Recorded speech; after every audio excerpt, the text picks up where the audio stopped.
Sabi ng Philippine Navy, hindi sila papayag na may huhulihin ang Chinese Coast Guard Dapat lang. na mga Pilipino dyan sa West Philippine Sea, lalo na kung ito'y nangingisda lang. Atin yan eh. Kasunod kasi yan ang bagong direktiba ng China na hulihin ang mga dayuhang illegal na maglalayag sa South China Sea. Kabilang na ang inaagaw nilang teritoryo sa ating bansa. Subukan nyo. Makakausap natin si Colonel Francel Padilla, tagapagsalita po ng AFP. Magandang umaga, Colonel Padilla. This is Erwin Tulfo again and Aljo Bendijo, ma'am. Magandang umaga, Kong Erwin and Sir Aljo. Morning po. Magandang umaga po sa inyong taga-subaybay. Ang sabi po ng Philippine Navy, over our dead, hindi naman over our dead body, kundi sabi nila hindi sila papayag kasama ang Coast Guard na may Pilipinong mahuhuli sa West Philippine Sea ng Chinese Coast Guard dahil meron silang bagong directive ang Beijing. Hulihin ang sino mang papasok sa kanilang teritoryo, Colonel Padilla. Opo sir, no, ang anyong sandatahang lakas ng Pilipinas po, no, we are acting po on the statement din po ng ating butihing Pangulo, sir. He already gave a statement that this is unacceptable. So he said that we will not be divulging operational details, but this is a marching order for us also in the Armed Forces of the Philippines, sir, to be there and protect po our fishermen at all costs. Kung halimbawa po, talagang huhulihin, aktong huhulihin na, ano po ang magiging tugon dyan ng AFP? Ito sir, no, meron naman po tayong any one time. Ang atin po mangingisda, sir, nagpahayag na din po na nagre-request sila ng additional na patrolya.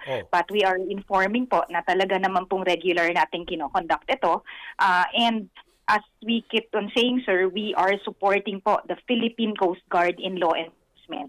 So foremost, sir, this is a matter of law enforcement. So illegal po ito, no, na activity of China dahil territory po natin ito. And hindi po nila pwedeng angkinin ito. This is the territory of the Philippines. So, nandyan po ang karapatan plus ang lahat po ng batas, even international laws has conformed with the Philippines. And nandyan po yon na marching order din po sa atin. So, we have all the rights, sir, to do whatever it takes to protect our fishermen. Maganda ho yan, ma'am. Ika nga, nagkakaroon ng lakas ng loob tuloy yung mga fishermen natin. Diyan sa sinasabi po ninyo, sa bagay, makita mo naman, di ba? Yung ating sandatahang lakas, no matter how small they are at hindi naman talaga well-equipped, pero nakakasiguro tayo by Aljo na nandyan sila to protect, di ba? And to serve, ika nga, para sa mga kababayan natin. Tama po, Colonel Padilla? Opo sir, no, patuloy po tayong magmamatsyag at magpapatrolya po sa West Philippine Sea. Sisiguraduhin natin sir, no, na walang Pilipino na maapektuhan sa anuman pong hindi makatarungang hakbang mula sa kahit anong bansa, sir. Alright. Maraming salamat po, Colonel Francel Padilla ng AFP. Good morning po sa inyo. Si Commodore Roy Vincent Trinidad ng Philippine Navy, makakausap naman natin. Commodore Trinidad, magandang umaga. This is Aljo Bendijo with Kong Erwin Tulfo. Live na po tayo. Punto Asintado Reload, PTV at Radyo Pilipinas. Yes, good morning Aljo and Kong Erwin. Good morning at sa mga taga-subaybay ninyo, magandang umaga po sa inyong lahat. Nakakahanga po yung inyong binitiwang salita ng Navy na hindi nyo papayagan na may mahuling Pilipino, lalo namang mangingisda natin, matapos mag-issue ng statement itong Chinese government sa Beijing na pag sino man pumasok sa kanilang teritoryo, inaalam naman natin, inaangkin ho nila yan. Pero how will you do this, Commodore? Won't this trigger at lalala pa ang sitwasyon kung sa kasagaling pigilan nyo sila na hulihin yung mga mangingisda natin? For example, nandyan kayo and then nandoon sila, hinuli nila yung ating mga mangingisda. How will you want this trigger probably escalate the situation, Commodore? Alam mo Aljo, first and foremost, this is the mandate of the armed forces. Primarily, territorial integrity. Secondly, national sovereignty.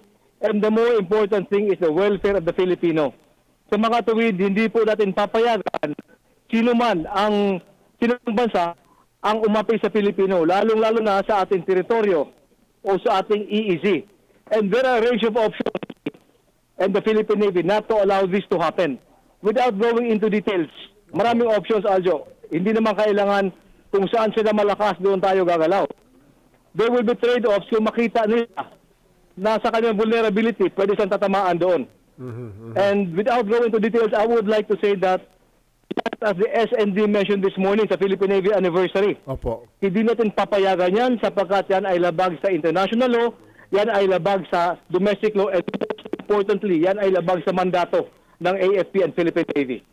Is the Navy ready, sir, at this juncture, ika nga, sakasakaling mag-escalate po ang situation? Though I know na we do not want this to escalate, pero syempre, trabaho ninyo, hindi lang kayo pwedeng tumingin na lang dyan habang may hinuhuli sila na mangingisda natin. I know so. Pero how ready po is our Philippine Navy, sir, to contain this problem, Commodore Trinidad? Yes, first and foremost, I would like to emphasize this would take a whole of Navy, or rather whole of government approach, whole of nation approach. But the Philippine Navy is prepared to perform its role and even beyond ng aming kakayahan. I have always said we will do everything that we can with all that we have. Hindi po natin atrasan yung ganitong threat, ganitong banta sa ating mga kababayan. With what we have, we will do everything. Aljo, rest assured, gagawin po namin ang lahat. Opo.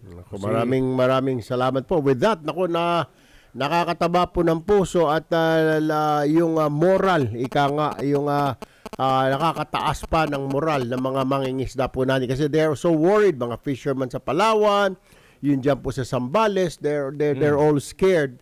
Pero knowing na you're the Philippine. So does this mean, sir, the Navy will, meron na po kayong ilalagay dyan, i-stasyon sa lugar na yan to protect our fisher folks dyan sa Pag-asa banda at saka doon banda sa may Baho de Masinloc? Yes, actually, Aljo, and Kong Erwin, ang thrust ng Philippine Navy right now is to give emphasis more sa West Philippine Sea, Baho de Masinloc, and the Northern Islands. Opo. May mga internal adjustments kami Opo. to ensure that we will be able to sustain our ships. We need to increase our presence. We need to have persistent presence. We need to increase our number of patrols. So there will be adjustments for us to be able to increase our operational tempo sa mga lugar na ito, Aljo. Opo, okay. Thank you so much po, Commodore Roy Vincent Trinidad, tagapagsalita ng Philippine Navy. Ingat po, sir. Thank you po. Maraming salamat, Aljo, and more power to you. God bless po. Okay.